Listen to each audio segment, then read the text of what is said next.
I understood Pedro, a very nice and cheerful guy, but sensitive and somewhat fearful. A classmate, and he also likes to share a table with us at lunchtime in the cafeteria. He prefers to avoid any type of confrontation, even if it means giving up his dignity. I wish I could tell a story of heroic victory, but the reality was different. Both Solomon and I had ended up on the floor, sore and bruised, but unable to contain our laughter at the absurd situation. Meanwhile, Thomas and his henchmen walked away, reveling in their victory, shouting and hitting the lockers, showing their euphoria. "Come on, Husk, get up and get dressed," Solomon encouraged me, while extending his hand to help me get to my feet. "You do know that dinosaurs are no longer in fashion, right?" He showed his usual ease in tense moments, making a playful comment about my underwear. "My mom buys them for me, it's not my fault," I replied, hoping he would believe it. "It's true, don't judge me. She pays for them, right?" The fight did not go unnoticed, and each of us was given a report to deliver to our parents. My mother said this would be a special day, and it seemed she was right, although not in the way she expected. "Surely my dad will ground me without video games for a week, and my mom will send me to a dungeon," Solomon joked about the situation with an ironic smile as he left the prefect's office. His mom is more reluctant to use physical punishment, she doesn't deny it, as long as it's the last resort and his physical integrity is compromised. Meanwhile, his dad is curious about how he performs in fights. He was a junior boxing champion when he was in high school in Germany, and he has given him some lessons for self-defense, never to attack. He has always emphasized that.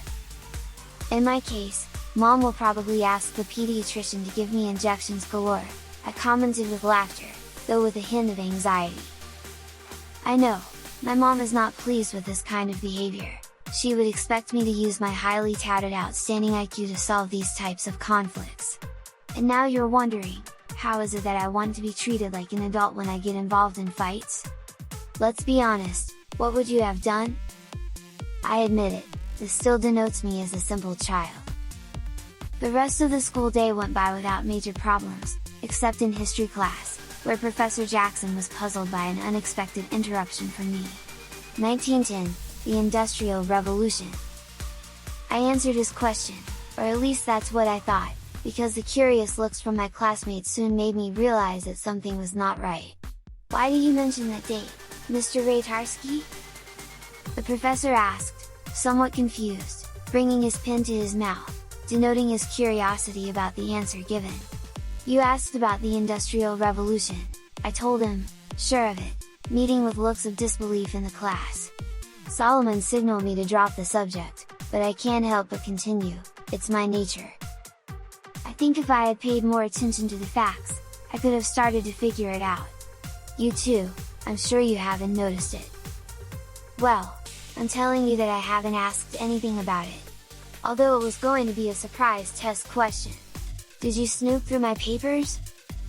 He questioned me, very upset, questioning me in front of the others, who only managed to enjoy the moment, amidst mockery and gestures.